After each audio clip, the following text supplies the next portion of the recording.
Hi students, गुलसेर academy में आपका स्वागत है। ठीक है ना। आज हम क्लास 9 का चैप्टर 1 का matter in our surroundings part 3 पढ़ेंगे। पार्ट 2 में हमने पढ़ाया था interconversion of states of matter पढ़ाया था। उसकी कुछ इंपॉर्टेंट डेफिनेशन बताई थी कि सॉलिड को लिक्विड में, लिक्विड को सॉलिड में, लिक्विड को गैस में, गैस को लिक्विड में, या सॉलिड को तो डायरेक्ट गैस स्टेट में कन्वर्ट करने के प्रोसेस को क्या कहते हैं, क्या क्या होता है उसमें। ठीक है ना। हम पार्ट 3 में पढ़ेंगे inter conversion of states of matter, ये पार्ट, उसमें हम पढ़ेंगे सब्लिमेशन। अब सब्लिमेशन क्या होता है? What is sublimation, sorry distillation. What is distillation? Distillation क्या होता है? डिस्टिलेशन होता है क्या, आप समझिए। पहले जैसे मैंने मान लिया मेरे पास वाटर है, ठीक है ना। इस वाटर को मैंने हीट करा, वाटर को क्या करा मैंने?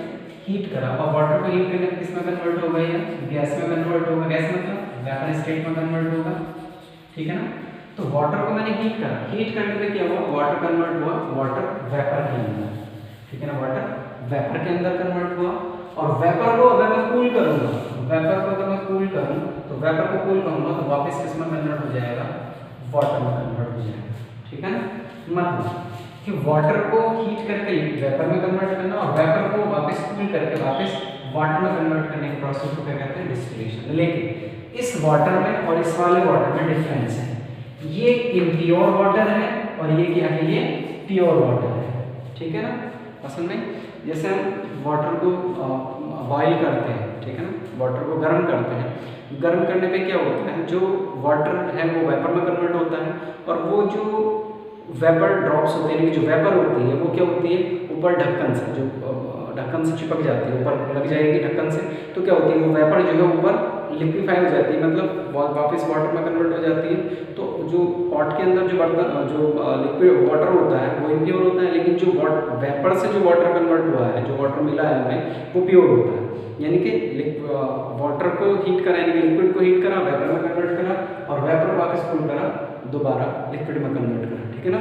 तो किसी भी मैटर को टेम्परेचर चेंज करके, यानी कि हीट और कूल करके, किसी भी मैटर को लिक्विड स्टेट में क्या करा? उसको हीट या कूल करा, तो किसी भी मैटर को लिक्विड स्टेट में टेम्परेचर चेंज करके लिक्विड स्टेट से वेपर स्टेट और vapour state to again water state यानी लिक्विड स्टेट में कन्वर्ट करने के प्रोसेस को कहते हैं डिस्टिलेशन। तो डिस्टिलेशन क्या हुआ? डिस्टिलेशन एक ऐसा प्रोसेस है जिसमें टेम्परेचर चेंज करके किसी भी मैटर को लिक्विड स्टेट से वेपर स्टेट और वेपर स्टेट से अगेन लिक्विड स्टेट में कन्वर्ट किया जाता है। उस प्रोसेस को कहते हैं डिस्टिलेशन, ठीक है, डिस्टिलेशन।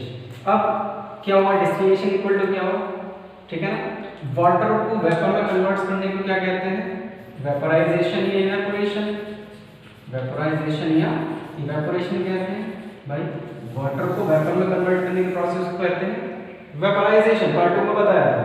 वेपराइजेशन और प्लस वेपर को वाटर में कन्वर्ट करने के प्रोसेस को क्या कहेंगे? यानी कि वाटर को लिक्विड में, वेपर को लिक्विड में कन्वर्ट करने के प्रोसेस को कहते हैं कंडेंसेशन। कंडेंसेशन, ठीक है ना।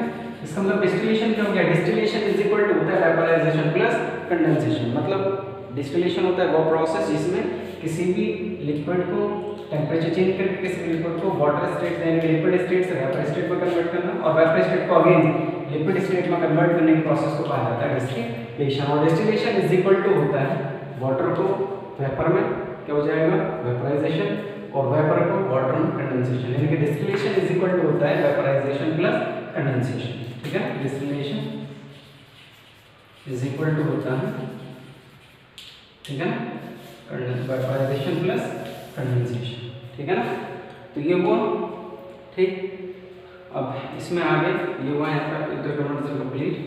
अब इंटर कन्वर्जन में थोड़ा सा आगे है, एक होता है लेटेंट हीट।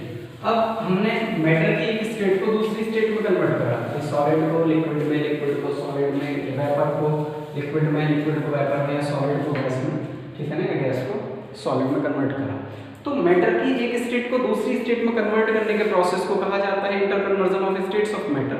लेकिन जब हमने एक स्टेट को दूसरी स्टेट में कन्वर्ट करा तो मॉलिक्यूल्स की जो एनर्जी थी वो चेंज हुई, यानी कि हमने उसको एनर्जी दी या एनर्जी ली, भी एनर्जी या तो डोनेट करी, मतलब दी उसको, या एनर्जी उससे ली। तो जो हमने एनर्जी दी या ली, ठीक है ना, मतलब एक स्टेट को दूसरी स्टेट में कन्वर्ट करना स्टेट का इंटर कन्वर्जन करा। तो मैटर की एक स्टेट को दूसरी स्टेट में कन्वर्ट करा, कन्वर्ट करने के प्रोसेस को तो inter conversion of states of matter कहते हैं। लेकिन मैटर की एक स्टेट को किसी अदर स्टेट में कन्वर्ट करने के लिए हीट की रिक्वायरमेंट होती है, ठीक है ना, हीट की ज़रूरत होती है, ठीक है ना भाई। या तो हीट की ज़रूरत होगी या हीट उससे एब्जॉर्ब करी जाएगी, ठीक है ना, या तो हीट उसको दी जाएगी या उससे हीट ली जाएगी। तो मैटर की एक स्टेट को किसी अदर स्टेट में कन्वर्ट करने के लिए जिस हीट की रिक्वायरमेंट होती है, ठीक है ना, जितनी हीट की ज़रूरत होती है, उस हीट को कहा जाता है लेटेंट हीट। क्या कहते हैं उसको? Latent heat. तो मैटर की एक स्टेट को किसी अदर स्टेट में कन्वर्ट करने के लिए जितनी हीट की रिक्वायरमेंट होती है, जितनी हीट वो इवॉल्व करता है, वो रिलीज करता है, उस हीट को कहा जाता है लेटेंट हीट, ठीक है ना, ठीक है ना। तो amount of heat required to convert a matter from one state to another state is known as latent heat, ठीक है ना। और लेटेंट हीट की वैल्यू होती है joules per kilogram, joules per kilogram, ठीक है, जूल्स पर किलोग्राम यूनिट होती है लेटेंट हीट की। और लेटेंट हीट को हम कैपिटल एल से डिनोट करते हैं। तो मैटर की एक स्टेट को किसी अदर स्टेट में कन्वर्ट करने के लिए जितनी हीट की रिक्वायरमेंट होती है, उस हीट को कहा जाता है लेटेंट हीट। यूनिट होती है जूल्स पर किलोग्राम, ठीक है ना। तो किसी भी 1 किलोग्राम सब्सटेंस को जो है हमें एक स्टेट से किसी अदर स्टेट में कन्वर्ट करना है, ठीक है ना। तो किसी भी 1 किलोग्राम सब्सटेंस को किसी वन स्टेट से किसी अदर स्टेट में कन्वर्ट करने के लिए जितनी हीट की रिक्वायरमेंट होती है उसको कहा जाता है लेटेंट हीट। और लेटेंट हीट की यूनिट होती है जूल्स पर किलोग्राम। डिनोट करते हैं लेटेंट हीट को एल से, ठीक है ना। अब जो लेटेंट हीट है वो 2 टाइप्स की होती है, ठीक है ना। लेटेंट हीट्स, ठीक है ना, इज ऑफ 2 टाइप्स। तो लेटेंट हीट जो है वो 2 टाइप्स की होती है, ठीक है ना। यहाँ पे हो गया टाइप्स ऑफ लेटेंट हीट। तो लेटेंट हीट जो है, ठीक है ना, 2 टाइप की होती है। लेटेंट हीट होती है कितने टाइप की? 2 टाइप्स की होती है। एक तो होती है latent heat of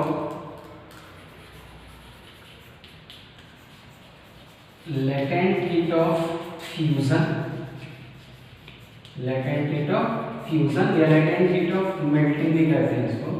latent heat of fusion और latent heat of melting. Second होती है लेटेंट हीट ऑफ वेपराइजेशन और evaporation. Latent heat of vaporisation या लेटेंट हीट ऑफ इवेपोरेशन भी कह देते हैं। लेटेंट हीट वेपराइजेशन या इवेपोरेशन, ठीक है ना, इवेपोरेशन। तो लेटेंट हीट जो है वो 2 टाइप की होती है। एक तो लेटेंट हीट ऑफ फ्यूजन या latent heat of melting. Second होती है लेटेंट हीट ऑफ वेपराइजेशन या इवेपोरेशन, ठीक है ना। अब लेटेंट हीट ऑफ फ्यूजन क्या होती है, लेटेंट हीट इवेपोरेशन क्या होती है? तो लेटेंट हीट क्या बताया था मैंने कि भाई कोई भी मैटर है, उस मैटर को यानी कि 1 किलोग्राम मैटर को किसी वन स्टेट से किसी अदर स्टेट में कन्वर्ट करना है। और किसी भी मैटर को यानी कि 1 किलोग्राम मैटर को, क्योंकि अमाउंट जो हम यूनिट मानेंगे यानी कि 1 किलोग्राम मानेंगे, ठीक है ना। तो किसी 1 किलोग्राम मैटर को किसी एक स्टेट से किसी अदर स्टेट में कन्वर्ट करने के लिए जितनी हीट की रिक्वायरमेंट होती है उस हीट को कहा जाता है लेटेंट हीट, ठीक है ना। तो लेटेंट हीट होगी 2 टाइप की, latent heat of fusion, latent heat of vaporisation. तो होती क्या क्या है, ठीक है ना। तो देखते हैं आगे। अब फर्स्ट क्या था टाइप्स में? फर्स्ट टाइप क्या था, ये क्या था? Latent heat of fusion, latent heat of fusion. चलो लिख लेते हैं दोबारा। लेटेंट हीट ऑफ फ्यूजन या latent heat of melting, latent heat of fusion. अब लेटेंट हीट ऑफ फ्यूजन क्या होती है? फ्यूजन किसको कहते हैं? फ्यूजन मतलब मेल्टिंग। और मेल्ट कौन होता है भाई? मेल्ट कौन होगा? सॉलिड। मेल्ट कौन होगा? सॉलिड। तो सॉलिड जब मेल्ट होगा किसमें कन्वर्ट होगा? लिक्विड में, ठीक है ना। तो कोई भी मैटर है, उस मैटर को हमें सॉलिड स्टेट से लिक्विड स्टेट में कन्वर्ट करना है। कन्वर्ट करने के प्रोसेस को क्या कहते हैं? मेल्टिंग या फ्यूजन कहते हैं, ठीक है ना। लेकिन जब हमने सॉलिड स्टेट से लिक्विड स्टेट में कन्वर्ट करा तो किसी न किसी हीट की रिक्वायरमेंट थी, कितनी कुछ ना कुछ तो हीट की जरूरत होगी, कुछ ना कुछ तो हीट चेंज हुई होगी, और उस हीट को कहा जाता है लेटेंट हीट ऑफ फ्यूजन। तो भाई अब जो हमने मैटर चेंज करा उसकी अमाउंट कितनी मानते हैं? 1 किलोग्राम, ठीक है ना। तो डेफिनेशन क्या हो गई, लेटेंट हीट ऑफ फ्यूजन क्या होती है, तो कोई भी 1 किलोग्राम मैटर है, 1 किलोग्राम क्या है हमारे पास मैटर है, और 1 किलोग्राम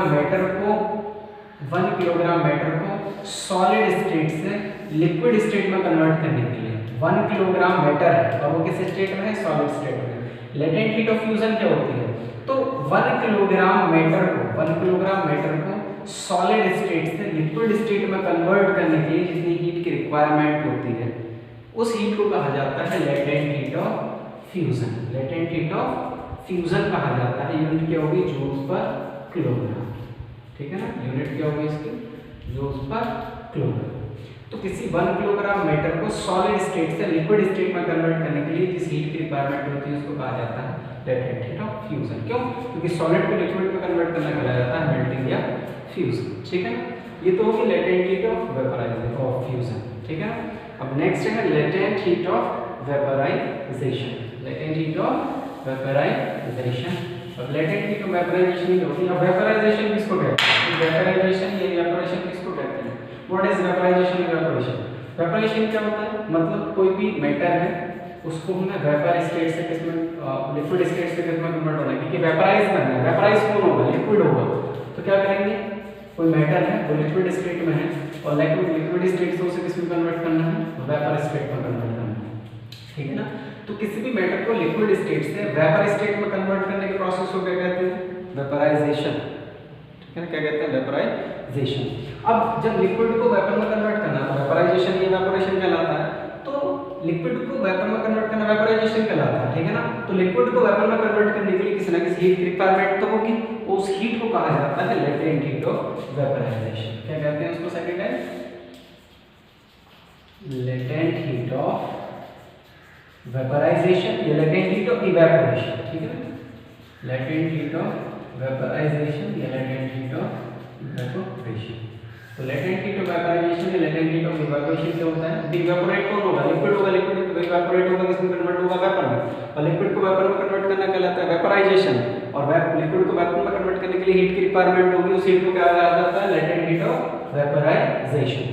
अब यहाँ पे भी क्या होगा, जो मैटर है हम मानेंगे उसको 1 किलोग्राम, मैटर कितनी है हमारे पास, 1 किलोग्राम मैटर है, और वो किस स्टेट में है, लिक्विड स्टेट में है, और लिक्विड स्टेट से किस स्टेट में कन्वर्ट करना है, वेपर में।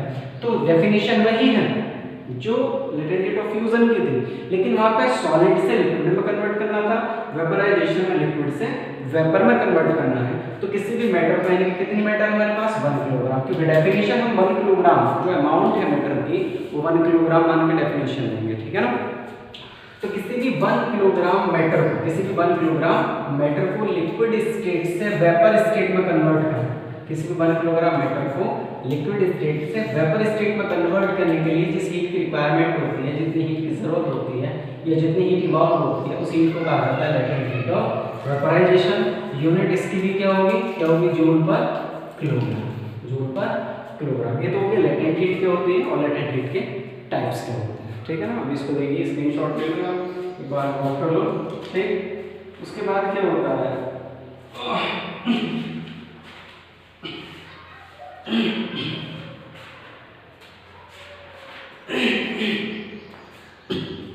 ठीक है ना। अभी देखो इसे हो गया, नेक्स्ट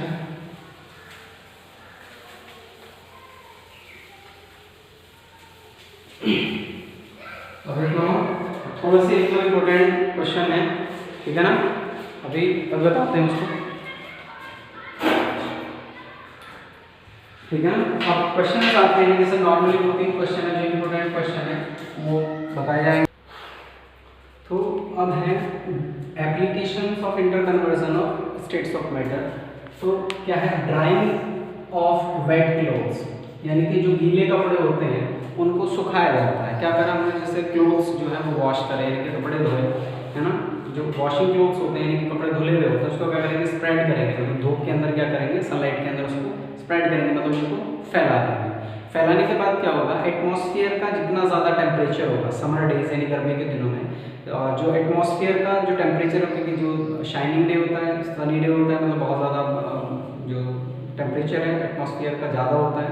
टेम्परेचर ज़्यादा होने की वजह से जो हमने क्लोथ्स जो है वो स्प्रेड करे हैं, टेम्परेचर ज़्यादा होने की वजह से क्या होगा, जो क्लोथ्स हैं उसके अंदर पोर्स होते हैं, तो टेम्परेचर ज़्यादा होने की वजह से जो वाटर ड्रॉप्स हैं, इनकी जो वाटर है क्लोथ्स के अंदर, वो इवेपोरेट हो जाएगा। और टेम्परेचर जितना ज़्यादा होगा इवेपोरेशन उतना ज़्यादा होगा, और इवेपोरेशन ज़्यादा हो जाएगा तो क्या हो जाएंगे, जब सारा वाटर जो है वेपराइज होकर बाहर चला जाएगा तो क्लोथ्स जो है वो क्या हो जाएंगे, वो ड्राई हो जाएंगे। ठीक है ना।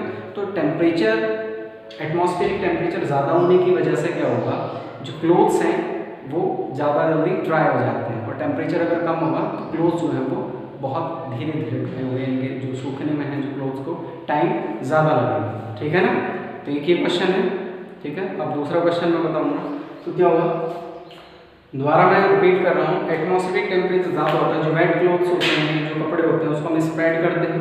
एटमॉस्फेरिक टेम्परेचर ज़्यादा होता है, टेम्परेचर ज़्यादा होने की वजह से क्या होगा, जो क्लोथ्स के जो पोर्स हैं उनमें से क्या होगा, जो वाटर था क्लोथ्स के अंदर वो सन लाइट की वजह से क्या हो जाएगा, इवेपोरेट हो जाएगा। और जितना ज़्यादा एटमॉस्फेयर का टेम्परेचर होगा, ठीक है ना, जितनी ज़्यादा सनलाइट होगी टेम्परेचर उतना ज़्यादा होगा। टेम्परेचर ज़्यादा होने की वजह से जो क्लोथ्स हैं बहुत जल्दी ड्राई हो जाएंगे। ठीक है ना। और नेक्स्ट क्वेश्चन है अभी। अब सेकेंड है wearing cotton clothes in summer, कि भाई जो समर डेज होते हैं, यानी कि जो गर्मियों का मौसम होता है, समर डेज में हम जो हैं कॉटन क्लोथ्स पहनना ज़्यादा पसंद करते हैं। ठीक है। तो समर सीजन में हम कॉटन क्लोथ्स ज़्यादा पहनना पसंद करते हैं। क्यों? क्योंकि जो कॉटन क्लोथ्स होते हैं उसके अंदर पोर्स होते हैं। ठीक है ना। क्या होते हैं? पोर्स होते हैं। और क्या होते हैं, वो गुड एब्जॉर्बर होते हैं, गुड एब्जॉर्बर ऑफ वाटर। ठीक है ना। तो जो कॉटन क्लोथ्स होते हैं उनके अंदर पोर्स होते हैं, और वो क्या करते हैं, वाटर को अदर क्लोथ्स के कंपैरिजन में ज़्यादा एब्जॉर्ब करने की टेंडेंसी होती है, वाटर को वो ज़्यादा एब्जॉर्ब करते हैं। और समर सीजन में क्या होता है, जो एटमॉस्फेरिक टेम्परेचर होता है, एटमॉस्फेरिक टेम्परेचर होता है, एटमॉस्फेरिक टेम्परेचर हाई होता है, किससे, बॉडी टेम्परेचर से, as compare to body temperature. ठीक है ना। तो समर सीजन में क्या होता है, समर सीजन में एटमॉस्फेरिक टेम्परेचर बॉडी के टेम्परेचर की कंपैरिजन में हाई होता है, यानी कि एटमॉस्फेयर का टेम्परेचर हाई होता है अपनी बॉडी की कंपैरिजन, बॉडी के टेम्परेचर की कंपैरिजन में। और जो कॉटन क्लोथ्स होते हैं वो वाटर के क्या होते हैं, गुड एब्जॉर्बर होते हैं, मतलब वो वाटर को ज़्यादा एब्जॉर्ब करके रख सकते हैं। ठीक है ना। और होता क्या है, टेम्परेचर ज़्यादा होने की वजह से क्या होता है, जैसे हम स्वेट आता है, ठीक है ना, जो स्वेट आएगा यानी कि जो पसीना आएगा, स्वेट आने की वजह से क्या होता है, जैसे स्वेट आएगा तो क्या होगा, जहाँ पर्सपिरेशन होगा, स्वेट आएगा, और वो क्या होगा, जो वाटर पार्टिकल्स होते हैं, जो वाटर मॉलिक्यूल्स होते हैं, वाटर मॉलिक्यूल्स इवेपोरेट होंगे, वाटर मॉलिक्यूल्स इवेपोरेट होंगे, इवेपोरेट जैसे होंगे उनकी काइनेटिक एनर्जी इंक्रीज होगी, और काइनेटिक एनर्जी इंक्रीज होने के लिए क्या करा होगा, उन्होंने एनर्जी भी ली होगी। तो वो जो वाटर मॉलिक्यूल्स होते हैं, वाटर मॉलिक्यूल्स इवेपोरेट होने के लिए हमारी बॉडी से क्या करते हैं, हीट एब्जॉर्ब करते हैं, हीट एब्जॉर्ब करेंगे और इवेपोरेट हो जाएंगे।